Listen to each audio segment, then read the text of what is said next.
모두가 참을 만큼 참았습니다. 보건의료 노조가 총파업을 예고했습니다. 91%의 조합원들이 파업에 찬성해 조정이 결렬되면 오는 29일부터 폐업에 들어가게 됩니다. 보건의료 노조는 의사를 뺀 60여 개의 군의 직군으로 구성된 노조입니다. 대다수가 간호사들입니다. 윤석열 정부의 정책 실패로 집단 사직한 전공의들의 우리 반년 넘게 비워온 자리를 힘겹게 메워온 분들입니다.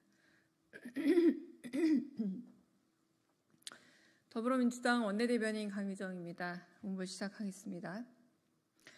모두가 참을 만큼 참았습니다. 윤 대통령이 자초한 장기간 의료 공백 직접 해결하십시오.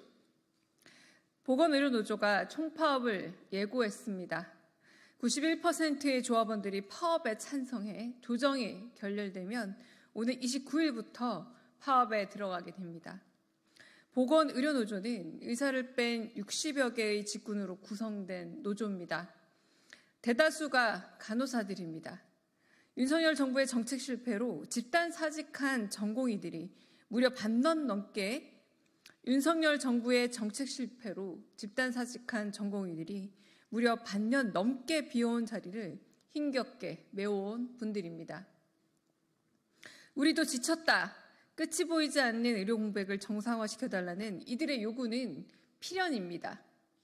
절대적으로 부족한 의사를 대신해 노동 강도는 높아졌지만 환자가 줄어 경영난에 처했다면 임금 체불과 구조조정이 늘고 있기 때문입니다. 일은 일대로 더하면서 정책 실패의 벌을 고스란히 받고 있는 셈입니다. 윤석열 정부에 묻습니다. 대체 아픈 국민들은 언제까지 병원을 찾아 헤매야 합니까? 무능한 데다 무관심한 정부의 방치에 시달려온 간호사들이 또 언제까지 극한 노동과 불법 의료에 내몰려야 합니까? 엎친 데 덮친 격으로 코로나까지 확산 중입니다. 정부만 또 대책 없이 한가합니다. 대통령에겐 24시간 호출 가능한 주치의가 있으니 국민들 불평과 불안 따위는 관심 없는 겁니까? 윤 대통령이 일으킨 의정 갈등, 온 국민이 참을 만큼 참았습니다. 의료 공백이 불안을 넘어 공포스러울 지경입니다. 고집 부리고 뭉개서 될 일이 아닙니다. 여권 내부에서도 터져나오는 대통령의 결자 해지, 이는 요구가 아니라 경고입니다. 힘 대결에서 당기는 쪽이 아니라 해결을 내놓는 쪽이 승자입니다.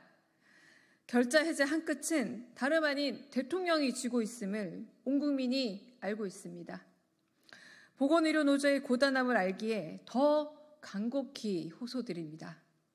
부디 파업이 아닌 대화와 협상 속에서 길을 찾도록 해주십시오.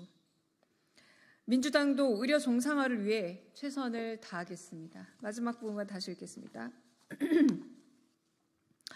보건의료노조의 고단함을 알기에 간곡히 호소드립니다. 부디 파업이 아닌 대화와 협상 속에서 길을 찾도록 애써주십시오. 민주당도 의료 정상화를 위해 최선을 다하겠습니다. 두 번째 브리핑 하겠습니다.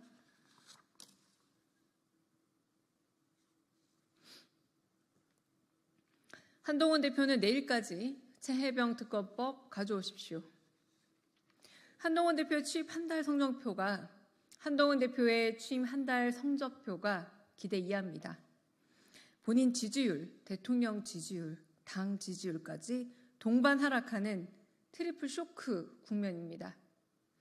당대표를 손에 쥐면 뭐라도 하겠거니 기대했는데 여권 지지자들까지도 답답해합니다.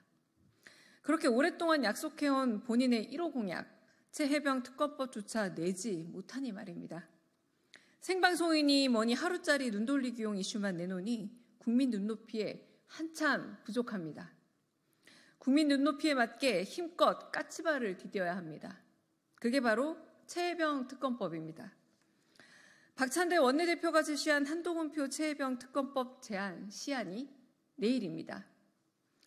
법안 발의에 필요한 10명의 동지도 당내에서 확보하지 못한 게 아니라면 서둘러 주십시오. 이젠 여당의 대표인이 용산 눈치 볼 게 아니라 용산과 떨어져 회담 성과를 챙겨야 합니다. 반바지 사장 허수아비 대표가 아니라면 한동훈표 최혜병 특검법을 오늘이라도 내놓으십시오. 답답한 거부권 전국을 돌파할 힘이 있다면 여당 혁신의 내실로 보여주십시오. 일방적 국정기조 변화와 시급한 민생 문제 해결을 위해서라면 민주당은 언제든 어떻게든 마주할 준비가 되어 있습니다. 이젠 쇼맨십이 아니라 리더십을 보여주십시오. 논평 마치겠습니다.